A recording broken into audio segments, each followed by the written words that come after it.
antara Khalik dengan makhluk.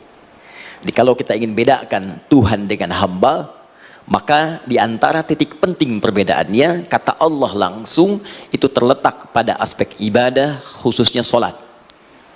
Karena itu ketika Nabi Musa alaihi salam berkenan kemudian langsung diperintahkan oleh Allah sehingga disebut dengan kalimullah, yang diajak bicara dan diperkenalkan tentang esensi ketuhanan Allah, maka disebutkan perintah langsung oleh Allah untuk menyembahnya dalam bentuk salat. Al-Quran surah ke-20 Thaha ayat ke-14. Kata Allah, innani anallahu la ilaha illa ana fa'budni wa aqimis salata li dzikri. Ya Musa, tidak ada Tuhan kata Allah selain saya. Ya, maka jika engkau telah tahu saya Tuhan, bedanya Tuhan dengan makhluk, fa'budni, maka kewajiban engkau sebagai makhluk menyembah saya.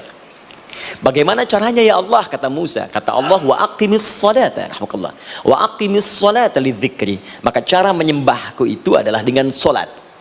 Karena itu semua nabi dan rasul, bahkan sebelum Nabi Muhammad SAW, diperintahkan oleh Allah untuk mengajak umatnya seluruhnya untuk solat. Ya, Nabi Isa alaihissalam solat. Anda buka Quran surah 19 Maryam ayat 31 sampai 33. Nabi Ismail alaihissalam, ya kakeknya Nabi ke-29, solat. Bahkan meminta keluarganya solat. Quran surah ke-19 ayat 55. Wa kana ya'muru ahlahu bis salat. Nabi Zakaria, saudaranya Imran, solat. Quran surah ketiga, ya, ayat ke-38 sampai dengan 39. Ayat 39-nya tegas mengatakan, fanadathu malaika wa huwa qaimun yusalli fil mihrab. Jadi kalau kita urutkan dari Nabi Muhammad sallallahu alaihi wasallam sampai Nabi Adam alaihi salam, semua menunaikan salat kepada Allah Subhanahu wa taala.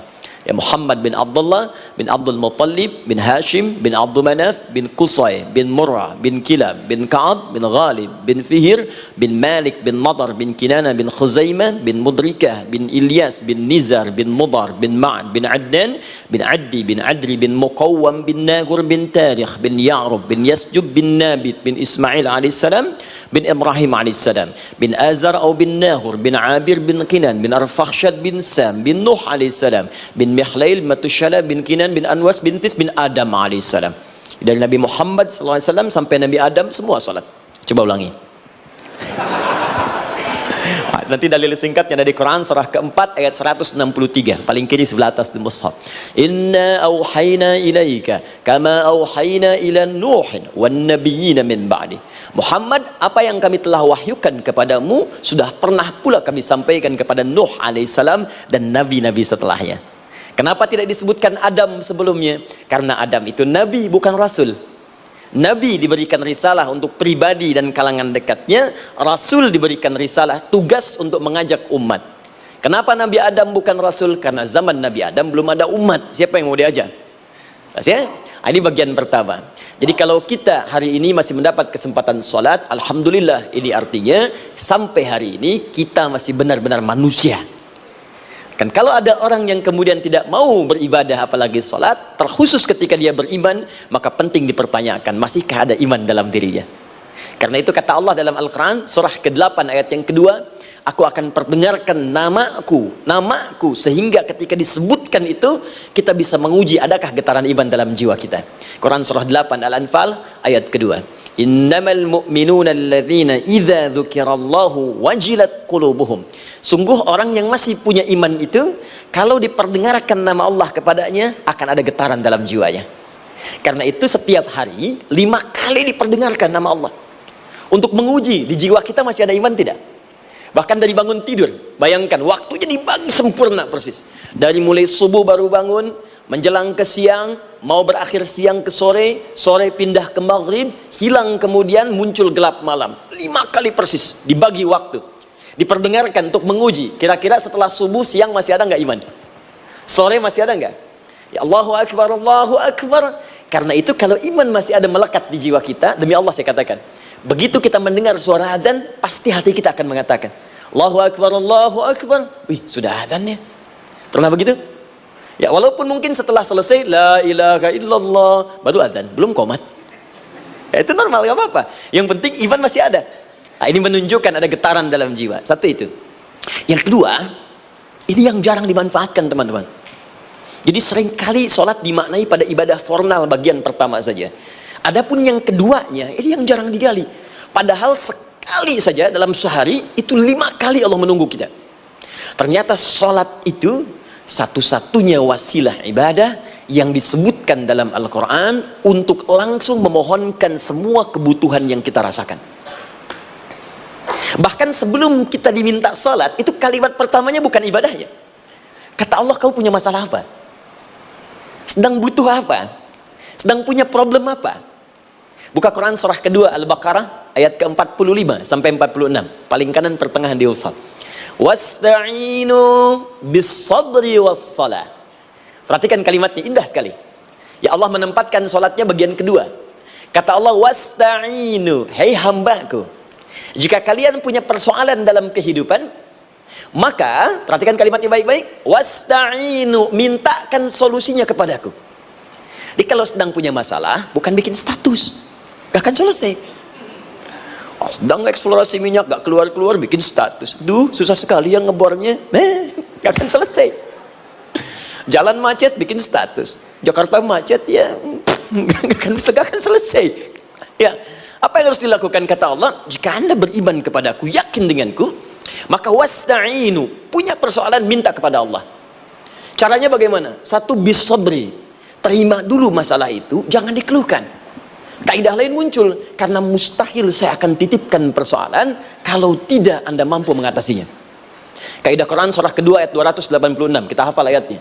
La yukallifullahu nafsan illa usaha. Perhatikan kaidahnya. Allah tidak mungkin menguji seorang hamba di luar batas kemampuannya. Jadi kalau kita sedang punya ujian di rumah kah, pekerjaan kah, kehidupan sosial kah, sebesar apapun ujian itu, kata Allah, memang karena Anda yang sanggup. Kalau nggak sanggup gak akan diuji.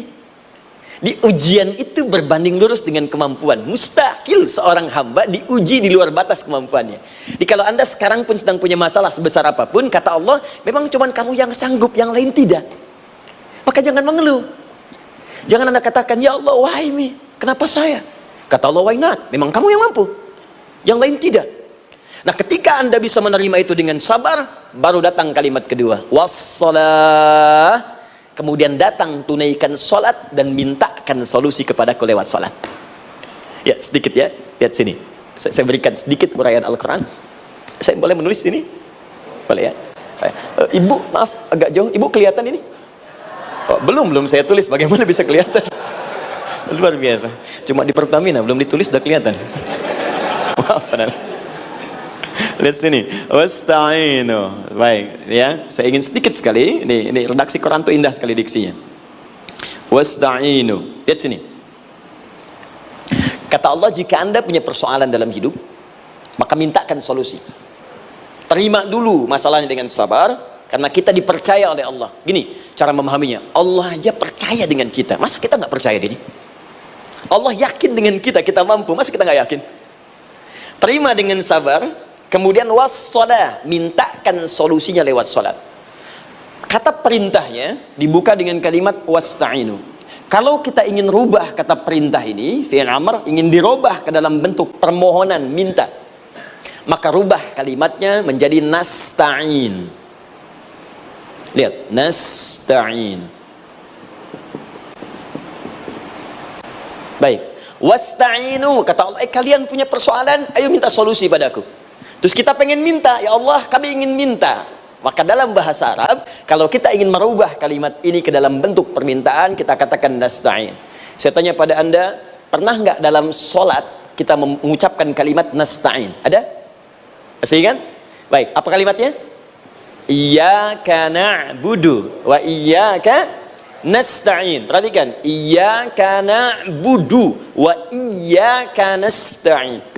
Iyyaka na'budu, iyyaka, ya Allah, engkau perintahkan aku untuk ibadah.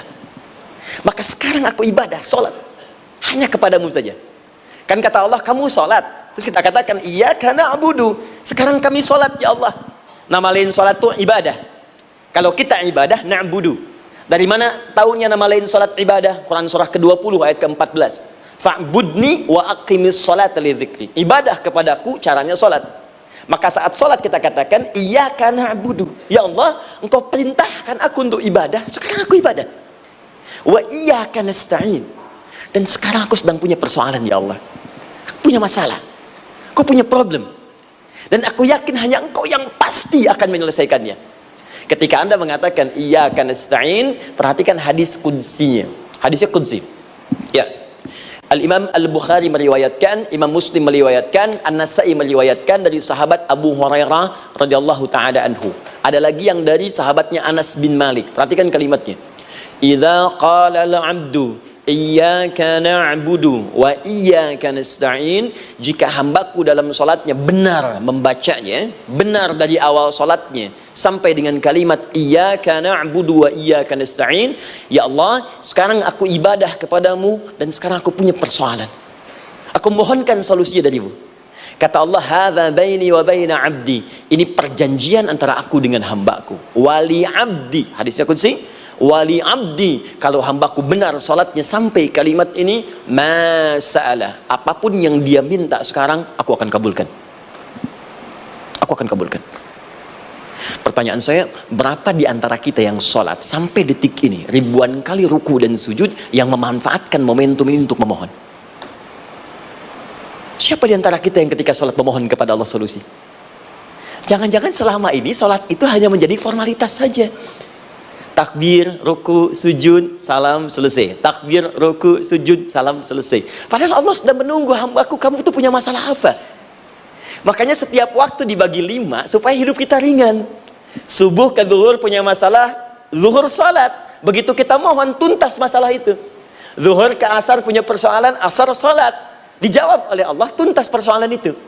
Karena itu semua nabi dan rasul, bahkan orang soleh, ketika punya persoalan dalam hidupnya, even itu hanya menulis karya ilmiah, maka mereka akan memulai dengan sholat dan minta kepada Allah Subhanahu Wa Taala. Teman-teman kenal Nabi Zakaria? Bagus. Baik, di sana belum tulis, sudah kelihatan. Sini kenal Nabi Zakaria, alhamdulillah. Tapi nggak apa-apa. Saya ke Sukabumi, Pak. Ada yang kenal Fir'aun? Kenal Fir'aun? Kenal, bagus. Baik, suka bumi hubun dunia, suka itu hubun, bumi itu dunia. Baik.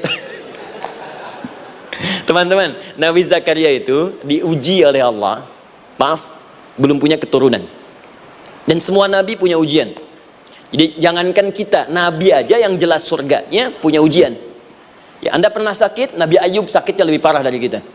Ya, Anda di keluarga belum ada keturunan, Nabi Zakaria pernah lebih daripada kita. Sampai rambutnya memutih, fisiknya sudah letih, dan menurut medis, maaf sekali, istrinya divonis tidak mungkin punya keturunan, monofus dan mandul, mustahil. Secara klinis gak mungkin, secara medis tidak mungkin. Maka Allah tunjukkan satu isyarat yang sangat luar biasa. Jika Anda mendapati situasi makhluk mengatakan ini mustahil dan sudah angkat tangan, ini tanda pertama dari Allah, langsung tinggalkan pendapat manusia, langsung memohon kepada Allah. Maka turunlah beritanya di Quran surah ketiga Ali Imran ayat 38 sampai 39. Paling kanan sebelah atas di mushaf. Sekarang perhatikan kalimatnya, saya mau sambungkan dengan Al-Fatihah tadi. Hunalika da'a Zakaria rabbah. Di mihrabnya Nabi Zakaria salat bermohon kepada Allah. Qala rabbi habli min ladunka dzurriyyatan thayyibah. Kemudian ia berdoa, Rabbi habli, ya Allah yang maha memberi tanpa batas.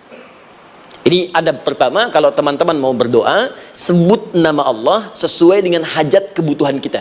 Itu yang disebut dengan Al-Asma'ul Husna.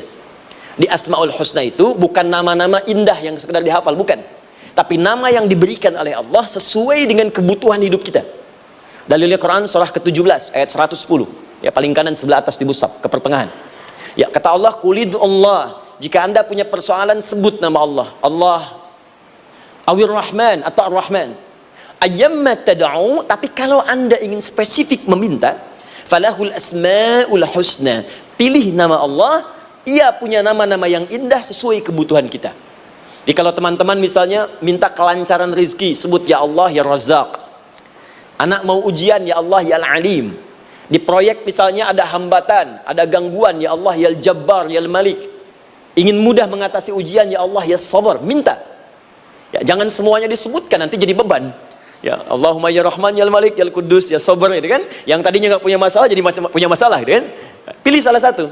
Nah, jika Anda ingin memohon pada satu hal yang mustahil menurut manusia, maka minta dengan menyebut nama Allah yang memberi tanpa batas mustahil di dalamnya. Nama Allah tersebut namanya Wahhab. Wahhab.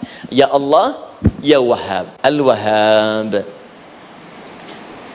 Kalau kita rubah dalam bentuk permintaan, maka singkat kalimatnya dengan hab.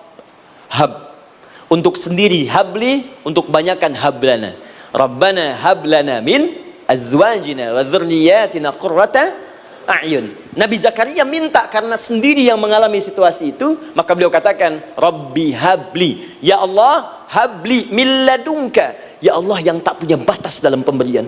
Mereka mengatakan aku tak akan punya keturunan. Mereka mengatakan mustahil aku punya anak. Dan aku yakin kau memberi batas tanpa memberikan pemberian tanpa batas. Aku mohon darimu saja. Darimu saja. Dzurriyyatan thayyibah, keturunan-keturunan terbaik. Innaka sami'ud du'a. Engkau pasti mendengar doa saya. Kalau pada yang maha memohon saja, maha mendengar saja tidak mengabulkan, lantas kepada siapa lagi aku mesti minta? Tapi poinnya bukan itu. Poinnya adalah ini disampaikan oleh Nabi Zakaria dalam keadaan sedang sholat. Masih berdiri dalam sholatnya. Dalam bahasa Arab berdiri disebut dengan qaimun, qaim, berdiri. Sedang sholat disebut dengan yusolli. Perhatikan ayat 39-nya. Fanadathul malaikatu wa huwa qaimun yusolli fil mihrab. Maka seketika ketika doanya selesai dipanjatkan, sholatnya belum selesai. Doanya selesai dipanjatkan, seketika datang malaikat menyampaikan, kamu dapat kabar gembira, Anda akan punya anak, bahkan namanya langsung diberikan oleh Allah, Yahya, artinya hidup. Yang mustahil menurut manusia, lahir dari rahim seorang perempuan yang divonis monopos dan mandul, kata Allah, bagiku yang gak ada yang mustahil. Jadi dan hidup dia. Kapan itu terjadi? Masih sholat dan belum selesai dalam sholatnya, dalam keadaan berdiri. Sekarang saya tanya Anda, kita membaca iyyaka na'budu wa iyyaka nasta'in dalam keadaan ruku atau sujud? Sujud, berdiri. Berdiri teman-teman. Betul kan? Dalam keadaan berdiri saat baca Al-Fatihah. Iyyaka na'budu wa saat kita mengatakan wa iyyaka nasta'in, Allah balik bertanya, apa yang kamu butuhkan? Nabi Zakaria itu sholat dulu baru minta. Kita umat Nabi Muhammad karena keutamaan nabinya, sebelum sholat dah ditunggu. Butuh apa? Mau minta apa? Karena itu saya ingin katakan, ayo manfaatkan momentum sholat ini. Jangan sekedar kita kemudian tunaikan formalitas, tapi kita tidak mendapatkan keuntungannya. Ayo, semuanya. Dari mulai takbir sudah ada doa. Ruku ada doa. Bahkan sujud kita bisa perbanyak dalam bahasa hati kita untuk memohon kepada Allah Subhanahu Wa Taala. Jelas sampai di sini? Baik. Mudah-mudahan insya Allah doa kita dikabulkan oleh Allah Subhanahu Wa Taala. Ini baru mukaddimah, kita belum mulai. Ini pengantar. Tema kita hari ini tentang Al-Quran. Dan mudah-mudahan kita diberikan insya Allah kelancaran untuk bahasan kita. Dan topik ini insya Allah akan memberikan banyak manfaat dari apa yang kita kerjakan dalam keseharian kita. Saya mohon izin untuk melambatkan bacaan karena tadi hanya mengantarkan saja.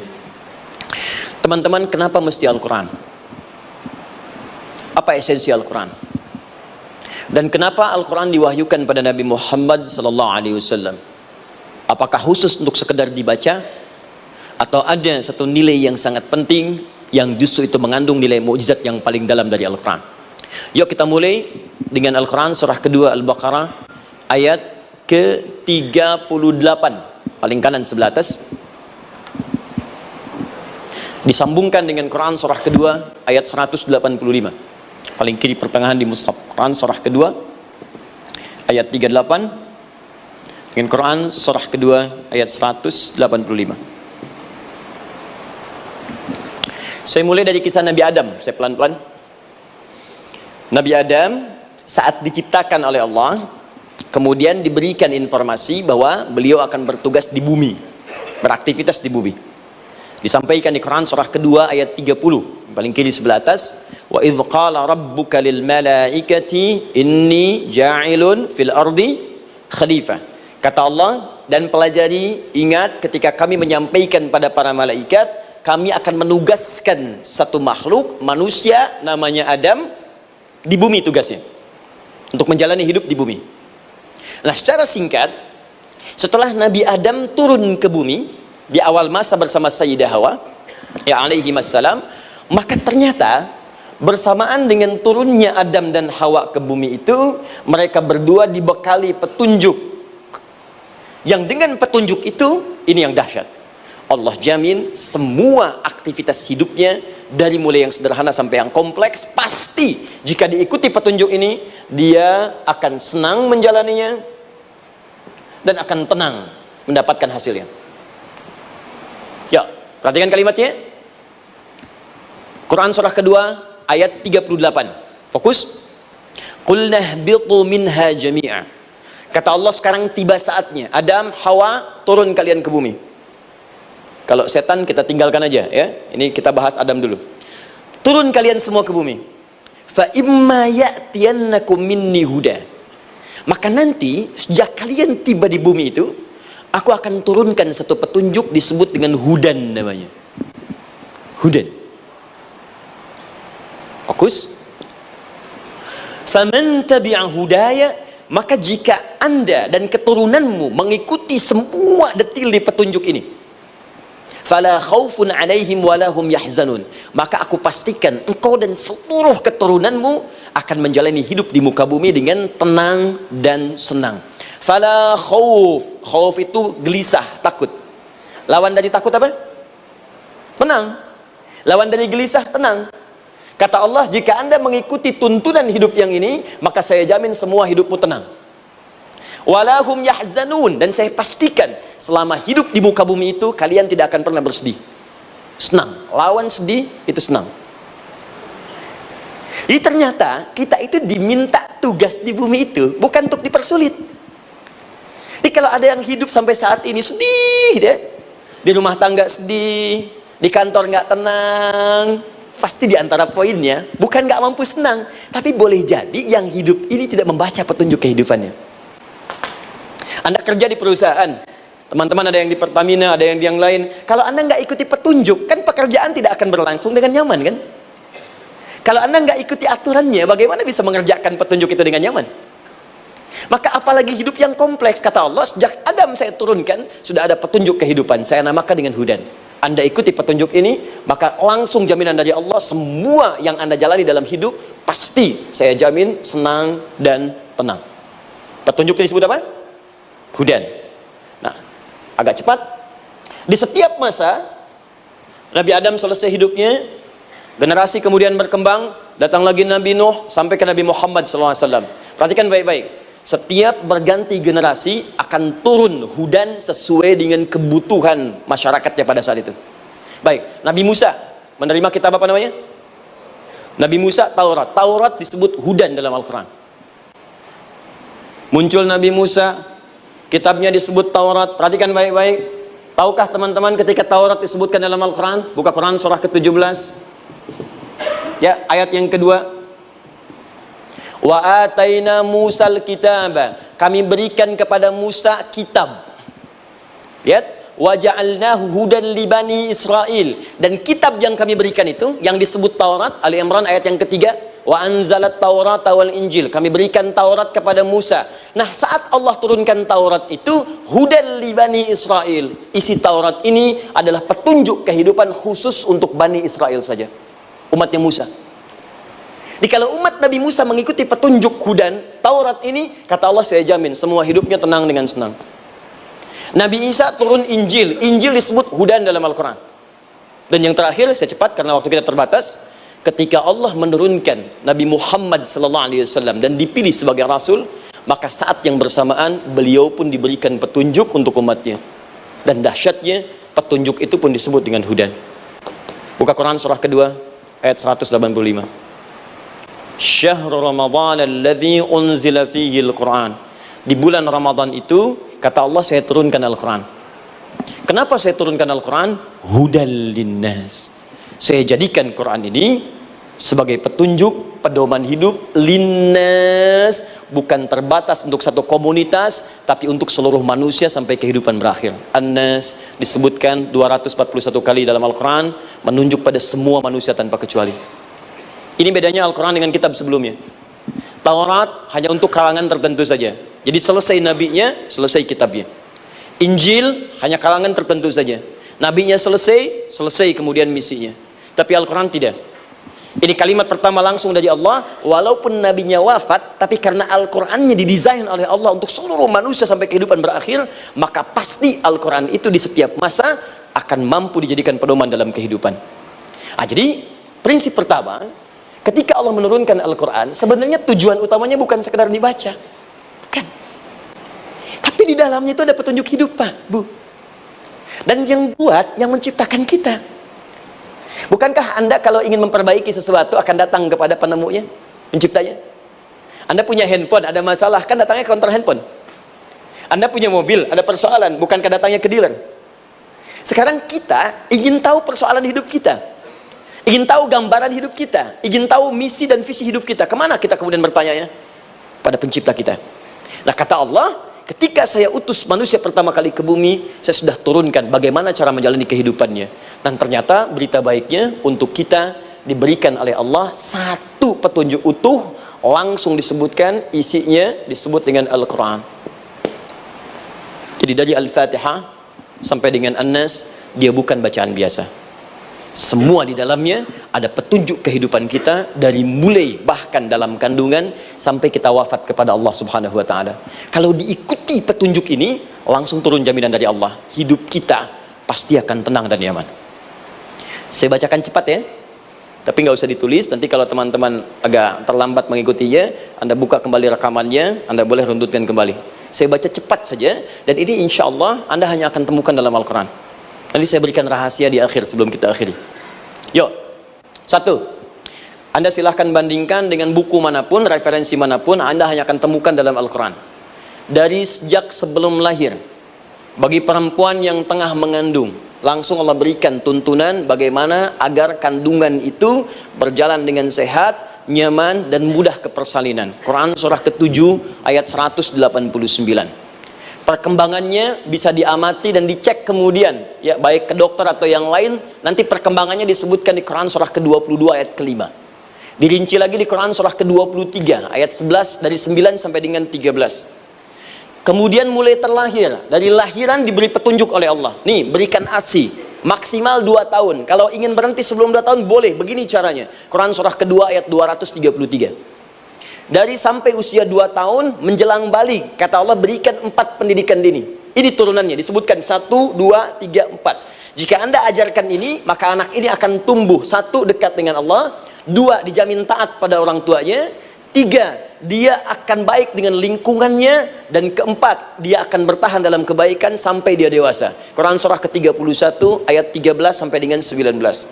Usia 7 tahun, ya, mulai dia balik misalnya, dia akan mulai belajar bagaimana cara belajar yang baik supaya cepat paham, gampang mengerti. Turun Quran surah ke-9 ayat 122. Amalannya di Quran surah 96 ayat yang pertama.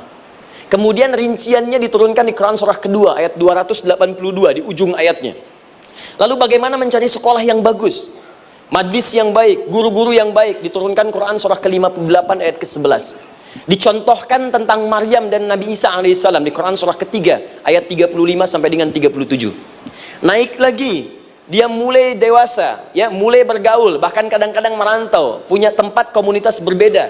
Bagaimana supaya dia bergaul tidak terpengaruhi lingkungan yang tidak baik.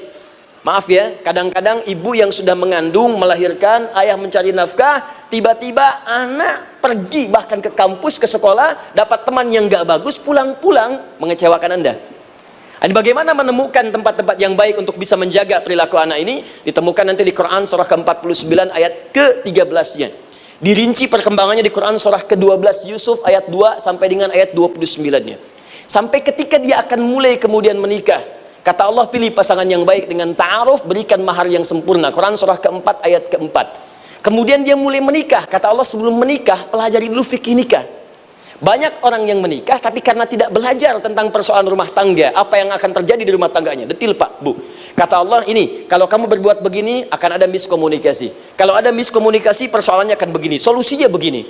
Maka diturunkan dasarnya di Quran surah ke-30 ayat 21, detilnya di Quran surah ke-4 ayat 34 sampai dengan 35. Paling kiri sebelah atas sampai dengan ke tengahnya. Anda berlanjut, diterangkan oleh Allah, hei, tugas suami saat mulai pertama kali menikah, maka tugas yang pertama siapkan untuk mencari nafkah. Bagaimana caranya ya Allah? Diturunkan oleh Allah. Satu, jangan takut kehilangan rizki. Jangan pernah mencuri. Jangan pernah ngambil punya orang. Karena punya kamu akan saya berikan sempurna. Kamu ngambil punya orang, maka kamu akan menyulitkan diri sendiri. Itu akan dikembalikan pada yang berhak. Ya, turun Quran surah ke-51 ayat 22. Dirinci, begini cara nyarinya. Quran surah kedua ayat 168. Kalau Anda ingin cepat baru bergerak, rizkinya sudah dapat. Quran surah kedua ayat 172. Ada yang dahsyat, dia belum keluar, rizkinya yang mendatangi dia. Jadi nanti di Al-Quran ada 8 jenis rizki. Di antara yang paling hebat, ada yang belum Anda datang, rizkinya sudah menjemput. Ada orang mendatangi rizki, ada rizki mendatangi dia. Contoh, Al-Imam Asy-Syafi'i sedang berdiskusi dengan Imam Malik, gurunya. Kata Imam Asy-Syafi'i, Syekh, rizki itu mesti saya cari dulu, baru kita dapat. Kata gurunya, ya Syafi'i, ada rizki yang cukup kita beramal dekat kepada Allah, dia akan datang tanpa kita cari dengan ikhtiar manusia. Kata Syafi'i, mustahil. Kata Quran kan kita kerja dulu baru datang. Kata Imam Malik, gurunya, kamu yang belum sampai, kita amalkan ini, rizki datang. Maka berhenti sampai di situ. Imam Syafi'i pamit. Di jalan tiba-tiba beliau mendapati ada panen anggur, Pak, Bu. Terus dipanggil sama yang punya kebun. Ya, pemuda, katanya, sini, mau bantu nggak? Kalau kamu bantu, kami berikan anggurnya. Maka beliau bantu panen, petik, sampai setelah selesai diberikan anggur yang besar-besar, hanum. Senyum, senang beliau. Ternyata senangnya bukan karena dapat anggur. Senangnya karena merasa pendapatnya benar. Kalau saya nggak bantu panen ini, nggak akan dapat saya anggur. Cuma karena saya bantu, saya diberi ini. Maka rasa senangnya inilah dibawa kemudian kepada gurunya, ingin laporan. Tapi perhatikan adabnya. Dia tidak mengatakan, guru, nih saya benar. Kalau saya nggak ikut panen, nggak dapat saya ini. Perhatikan kalimat Asy-Syafi'i. Guru, tadi saya di jalan, dipanggil oleh pemilik kebun, ikut panen anggur. Begitu saya bantu, saya diberikan anggur ini. Beliau tekankan dengan kalimat yang kencang pada kalimat, begitu saya bantu, saya dapat anggur ini. Imam Malik tersenyum mengatakan, Masya Allah Syafi'i, luar biasa. Ini siang begitu panasnya, tadi saya mau keluar ngajar, terfikir di benak saya, Allah, kalau ada anggur yang besar-besar, enak rasanya. Tiba-tiba kamu datang bawa anggur. Ini Imam Syafi'i kerja dapat sesuatu, Imam Malik terfikir sesuatu, datang rezeki.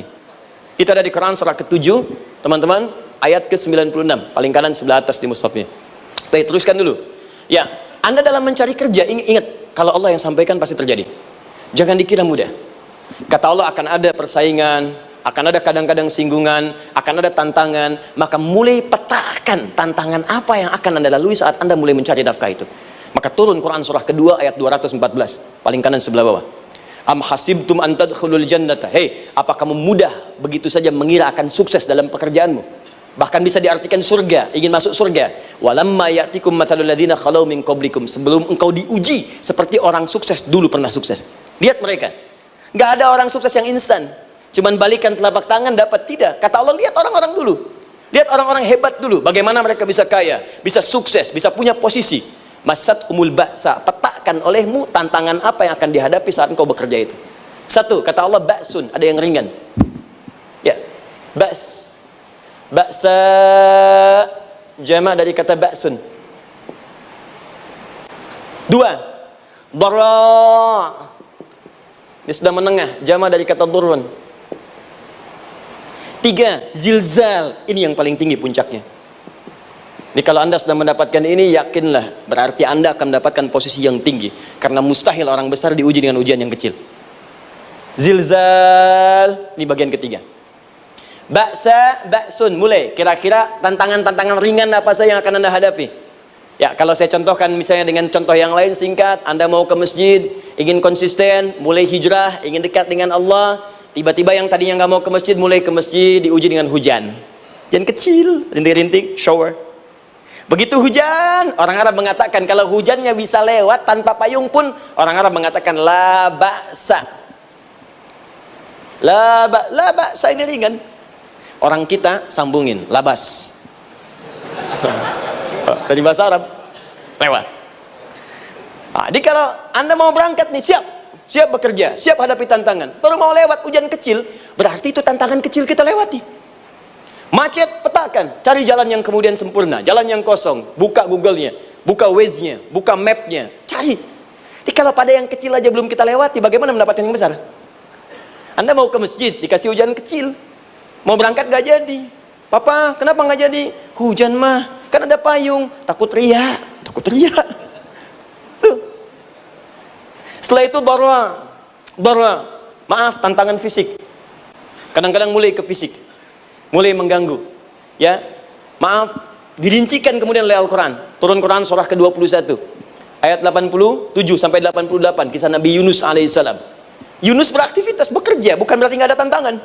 Kadang-kadang dibawa, kadang-kadang diusir, kadang-kadang Anda dapat misalnya proyek, kadang-kadang sudah mulai masukkan tender, tiba-tiba gagal, diserobot orang, kadang-kadang orang yang dapat, Anda yang ngajukan, itu biasa. Kata Allah itu biasa, bukan cuma Anda, yang lain pun ada. Bukankah Allah ajarkan kisah Sayyidah Hajar alaihissalam dengan Ismail? Bukankah bolak-balik naik Safa Marwah, kadang di atas, kadang di bawah, kadang lihat peluang sampai Marwah ternyata bukan air. Terkadang Anda yang bekerja, tim yang lain yang mendapatkan karena kerja keras Anda, bisa jadi terjadi. Bukankah yang kerja keras Hajar yang dapat Ismail? Mungkin Anda yang konsep, yang dapat minyaknya orang lain. Mungkin Anda yang kerja, kan yang suksesnya teman Anda, gak ada masalah. Dan itu kemudian akan bermanfaat bagi Anda. Tidak mungkin setiap keringat yang keluar dari diri kita mustahil, kecuali akan melahirkan manfaat yang kembali pada diri kita. Tantangan. Tapi yang paling dahsyat, ini yang gak ditemukan di sebagian referensi yang kita baca. Ketika Allah menjelaskan semua tahapan-tahapan tantangan ini sampai ke puncaknya zilzal. Zilzal itu kalau bahasa sekarang gempa. Ada ujian yang menggoncang hati kita. Ketika Anda kerjakan, ya Allah, tantangannya dahsyat. Kenapa mesti saya, ya Allah? Kok nggak selesai-selesai, ya Allah? Itu wajar, teman-teman, itu biasa. Kata Allah, orang dulu saja mengatakan, mata nasrullah, kapan ini selesai? Berbahagialah kalau teman-teman sudah mendapatkan tantangan puncak yang paling tinggi ini. Ini artinya Allah sedang mempersiapkan Anda menjadi orang besar di kemudian hari. Dan cara mengatasinya diturunkan Quran surah ketiga ayat 142, paling kiri sebelah atas. Perhatikan dahsyatnya. Yang pertama diterangkan tantangannya, yang kedua dijelaskan cara mengatasinya. Saya mau berhenti sampai di titik ini, nanti saya terangkan cara berinteraksi dengan Al-Quran. Ya, perhatikan baik-baik. Kata Allah, jika kelak engkau sudah bisa memetakan tantangan ini, maka siapkan solusi untuk mengatasinya. Ayatnya dibuka dengan kalimat yang sama persis. Saya pernah sampaikan teori ini di dua perusahaan besar di Indonesia.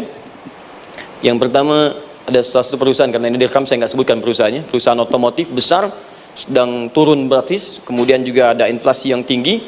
Terus saya terangkan teori Quran. Dia praktekkan berhasil, Pak. Padahal saat itu saya presentasi di depan non-muslim. Non-muslim. Sales-sales se-Indonesia dikumpulkan, saya bedah tentang ini, dan mereka berhasil. Sampai sekarang naik lagi. Yang kedua sama, ini direkturnya juga non-muslim, tapi nggak apa-apa, kita diskusi. Dan mau mendengar teori ini, dan praktekkan, naik. Ya, dulu di satu perusahaan minyak juga sedang turun, karyawan semua dikumpulkan, lalu kita bahas tentang ini, kita terangkan. Yang ini yang paling menarik dari Al-Quran. Kalimatnya sama persis, Quran surah ketiga ayat 142. Am hasibtum an tadkhulul jannata.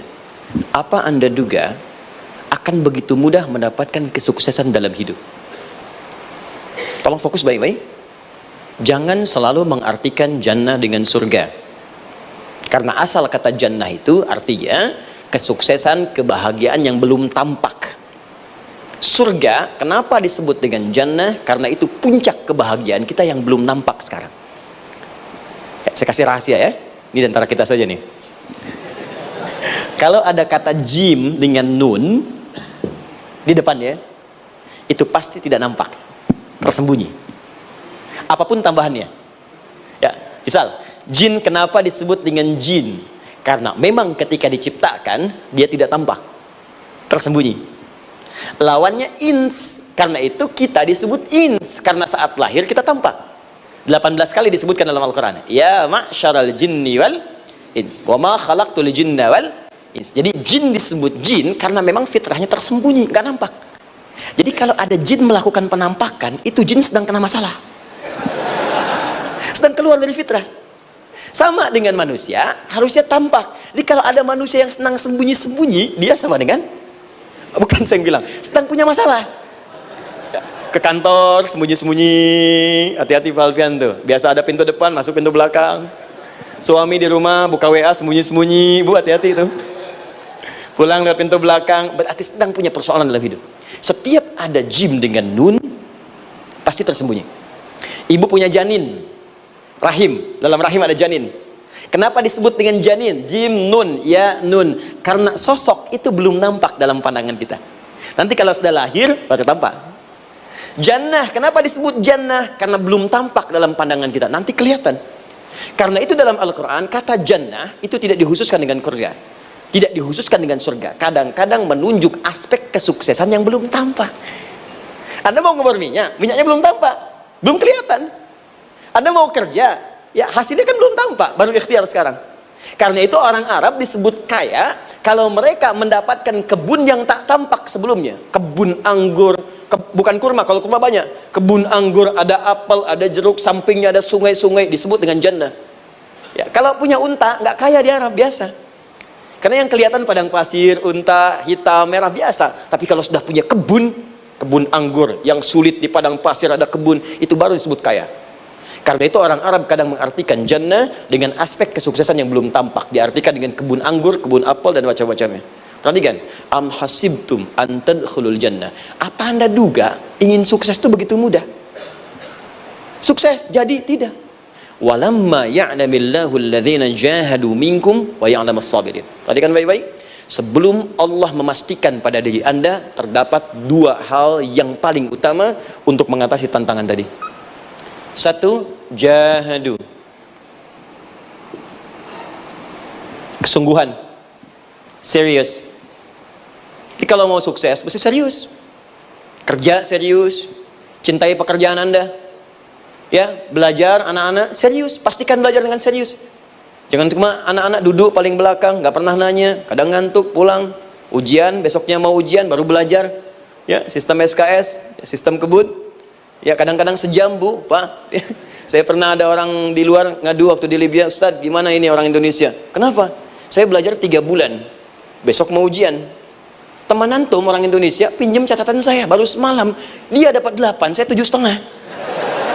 Saya bilang, Anda belum tahu sistem SKS itu.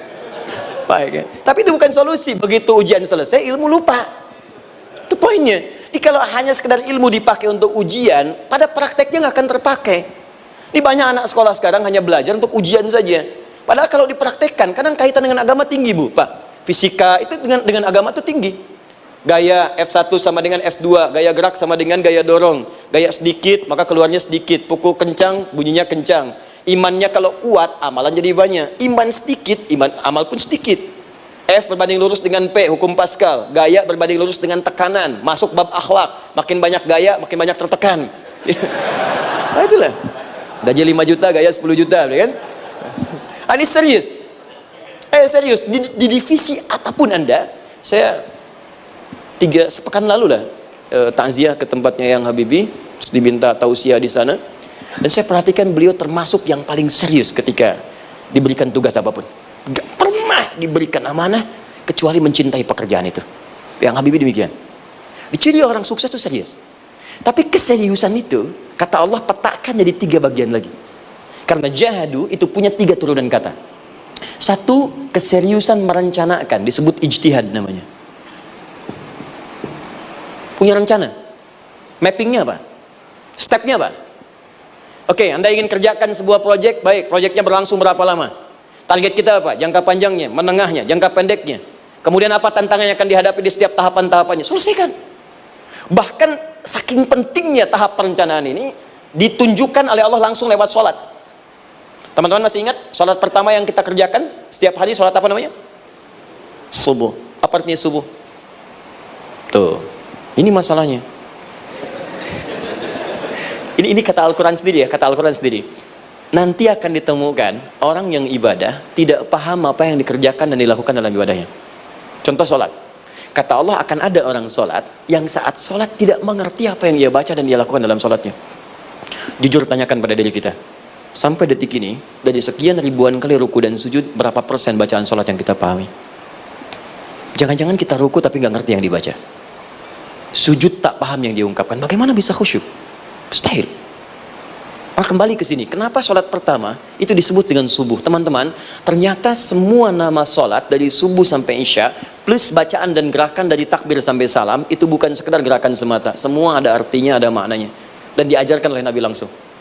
Subuh disebut dengan subuh, ada 2 kata, satu fajar, Quran surah ke-17 ayat 78, inna Qur'anal fajri kana mashhuda. Kedua subuh di surat At-Takwir, was-subhi idza tanaffas.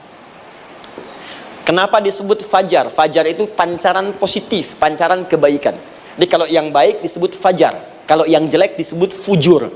Fujur ada di Quran surah 91 ayat 7 sampai 8. Wa nafsi wa ma sawwaha fa alhamaha fujuraha wa taqwaha. Fujur itu rambatan, gelombang buruk yang muncul dari nafsu.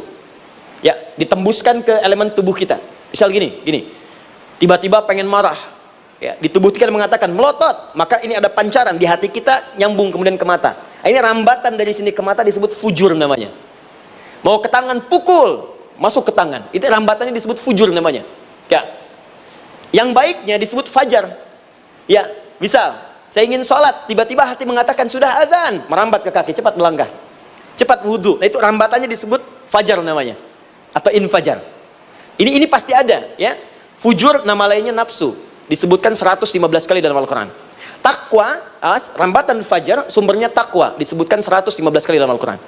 Di jiwa kita ada takwa, ada nafsu. Takwa yang dorong malaikat disebutkan 88 kali dalam Al-Quran.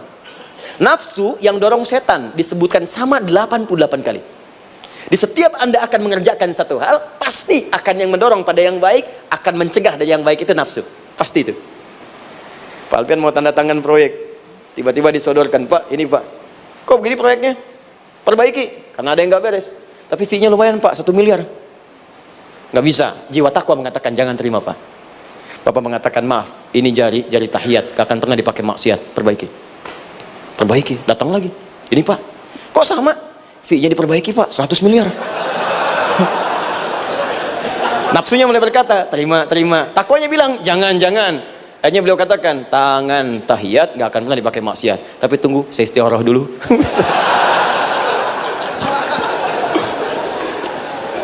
Nah, waktunya, ini salatnya disebut fajar. Kenapa disebut fajar? Karena saat kita tidur, terus dengar suara azan, Allahu Akbar, maka memancar dari iman kita rambatan untuk merespon suara itu, bangun kita untuk menunaikan sholat.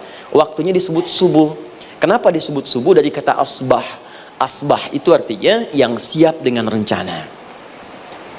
Ya, orang Islam tuh nggak ada yang bangun dari tidurnya kecuali punya rencana jelas yang akan dieksekusi dari itu. Makanya sebelum kita bekerja mengeksekusi itu, kita datang menghadap Allah supaya Allah berikan kemudahan di setiap aktivitas kita.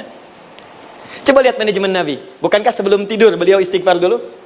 Dirinci pekerjaannya, dicatat yang akan dikerjakan besok, istighfar 70 kali, 100 kali, sehingga dengan istighfar saat tidurnya tenang.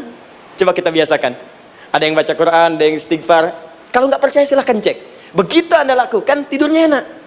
Besoknya rencana itu sudah siap. Makanya ketika bangun, siap jam 7 mau kemana, jam 8 ada di mana, jam 12 kerjakan apa. Sebelum mengerjakan itu, datang kepada Allah, sujud, ya Allah, saya punya rencana ini, tolong mudahkan. Begitu caranya. Itu yang disebut dengan subuh. Nah, sekarang kembalikan, peta hidup kita mau seperti apa ke depan? Ijtihad. Yang kedua, kalau sudah jelas konsepnya, visinya sudah ada, maka jihad. Yang kedua, jihad. Jihad itu eksekusinya, aksinya, actionnya, perjuangan fisiknya. Rencananya apa? Tahajud malam nanti. Bismillah. Jam berapa? 2:30. Baik, yuk kita mulai rencanakan. Eksekusi rencananya.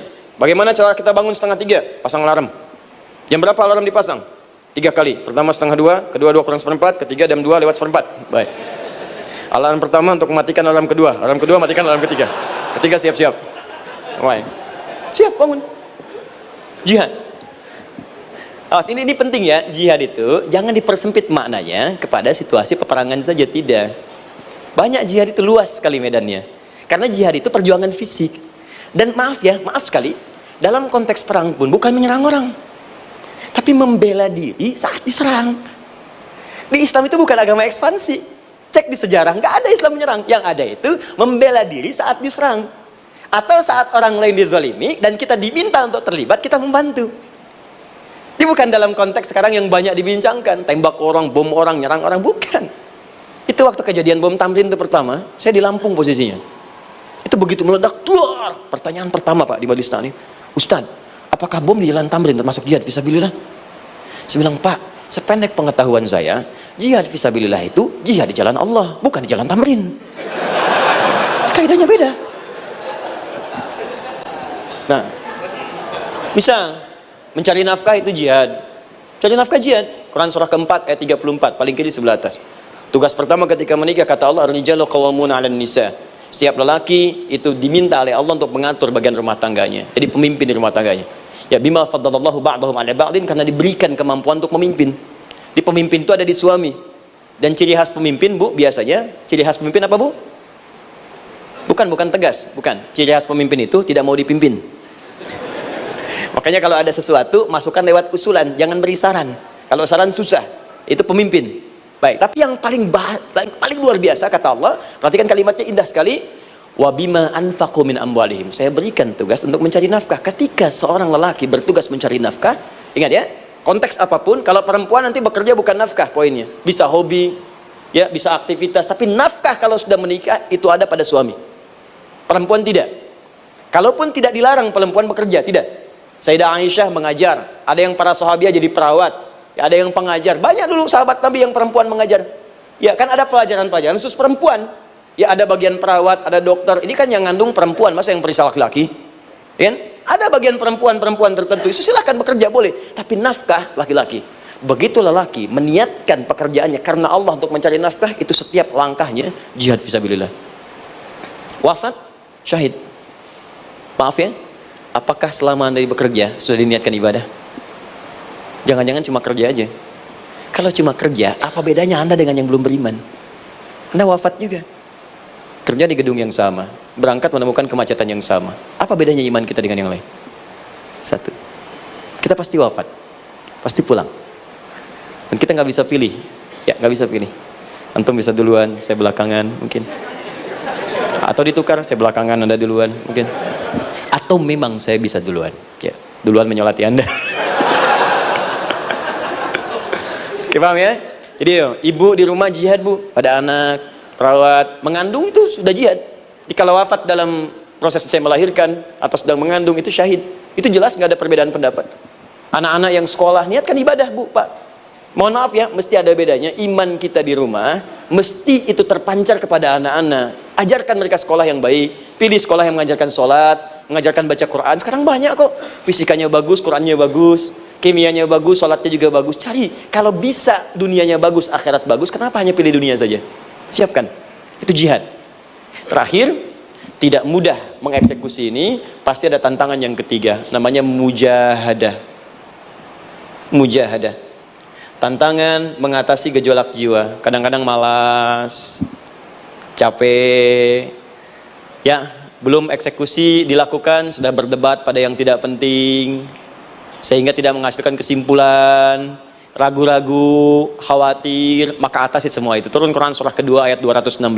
Kutiba alaikumul qitalu wa huwa kurhul lakum. Kalau engkau sedang tidak nyaman, maka perangi ketidaknyamanan itu jika engkau ingin mendapatkan kesuksesan yang telah engkau cita-citakan.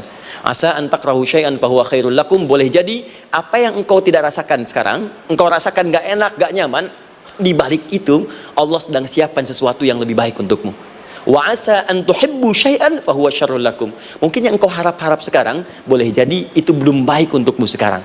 Allahu ya'lamu wa antum la ta'lamun. Karena Allah lebih tahu masa depan, engkau pikiranmu pendek sampai di sini saja. Maka teman-teman sekalian, kembalikan lagi, tidak pernah Anda akan temukan dalam Al-Qur'an kecuali bimbingan hidup yang semuanya nyata. Silahkan cek. Itu baru pekerjaan, belum ibu di rumah, ibu capek merawat anak, kadang mengeluh, kadang nangis. Turun Quran surah ke-17 ayat 23. Kadang-kadang ada beda pendapat dengan suami, Quran surah ke-4 ayat 34 sampai 35. Masalah kondangan saja, Pak, bisa beda pendapat. Ya. Ya, Pak, kan ada family gathering malam, Mama pakai baju apa ya? Hijau apa yang biru? Masya Allah, kata Anda biru bagus, Mah. Kata Mama kayaknya hijau deh, Pak. Tuh. Nanya tapi udah punya jawaban. Ya, bagus kalau dipakai, begitu keluar kuning. Naik lagi, Anda udah 40 tahun, anak masih ada, turun Quran surah ke-46 ayat 15. Kemudian naik lagi sampai Anda sepuh, sampai kembali ke keadaan tidak normal seperti anak-anak lagi, Quran surah ke-22 ayat ke-5. Sampai ada amalan, kalau Anda jangan kira Anda akan hidup selamanya, Anda pasti wafat. Quran surah ke-3 ayat 185. Bahkan diajarkan kalau wafatnya ingin enak, begini caranya. Pelajari, Pak, jangan cuma dunia, kita akan meninggal. Ini ada di Quran, kalau pengen meninggalnya enak, begini caranya. Ya kalau nggak percaya silahkan amalkan. Nanti kita akan lihat di akhir. Ya, betul akan kelihatan. Quran surah ke-89 ayat 27 sampai 30. Kalau kalian nggak pelajari ini, silahkan kata Allah, saya berikan yang ini yang kedua sambil dipukulin malaikat. Quran surah ke-8 ayat ke-50. Sampai di alam kubur dijelaskan, kalau nanti Anda wafat, Anda pindah ke alam kubur, kalau ingin di kuburnya terang, nyaman, banyak rezekinya, lakukan amalan Quran surah ketiga ayat 169 sampai 172. Tapi kalau Anda abai, Anda akan seperti Firaun dulu. Setiap pagi sampai petang ditampakkan neraka. Quran surah ke-40 teman-teman sekalian disampaikan oleh Allah langsung ya, dari ayat 45 sampai 46 ya. Sampai terjadi kiamat disampaikan Quran surah ke-75. Sampai dihisab, ada yang masuk surga tanpa hisab. Quran surah kedua ayat 25. Ada yang masuk neraka tanpa hisab. Ada. Kan yang kita tahu surga aja, masuk neraka tanpa hisab ada. Quran surah 18 ayat 99 sampai dengan 100. Sampai disebutkan surga yang paling indah nomor 1 bersama Nabi dan orang-orang soleh. Jadi kalau Anda masuk sini, tetangga Anda semua Nabi. Ya, depannya Nabi Ibrahim, belakangnya Nabi Musa misalnya, samping kirinya Nabi Yusuf, ya, samping kanannya Nabi Muhammad SAW. Itu cuma 3 golongan: orang soleh, para syuhada, orang-orang jujur dalam kehidupan dunianya. Jadi kalau Anda jadi pekerja yang jujur, taat kepada Allah, Anda berpotensi masuk surga bersama semua Nabi dan Rasul yang pernah diutus. Ya, baik, itu ada di Quran surah keempat ayat ke-69. Ada yang kedua di taman surga, Quran surah ke-51 ayat 15 sampai dengan 18. Ada yang surga seluas langit dan bumi, Quran surah ketiga ayat 133 sampai 134. Ada yang neraka yang biasa, ya, sebiasa-biasa nerakanya kebakar juga. Quran surah 4 ayat 56. Tingkat paling tinggi neraka jahanam untuk 2 golongan, munafik, ingat, munafik dan kafir. Jadi kalau Anda pun muslim, jauhi perbuatan munafik, karena munafik akan mengantarkan langsung ke dalam neraka jahanam. Quran surah keempat ayat 140. Mana yang tidak ada? Mana yang nggak ada di Quran? Semua ada. Bisnis ada, ya, birokrasi ada, diplomasi ada, mengajar ada, ilmu ada. Karena itu saya mau tutup, jika kita ingin benar mengeluarkan petunjuk ini seperti orang dulu pernah melakukannya, maka kata Allah melalui lisan Rasulullah, turun Quran surah ke-29 ayat ke-45. Satu ini aja kita kerjakan, insya Allah ini akan beda kita rasakan. Utslu ma uhya ilaika minal kitab. Jika kalian kemudian hidup di muka bumi, maka keluarkanlah bimbingan dari Al-Quran sesuai dengan kebutuhan kita secara tematik. Utslu itu dari kata tilawah. Tilawah itu baca, pahami, amalkan.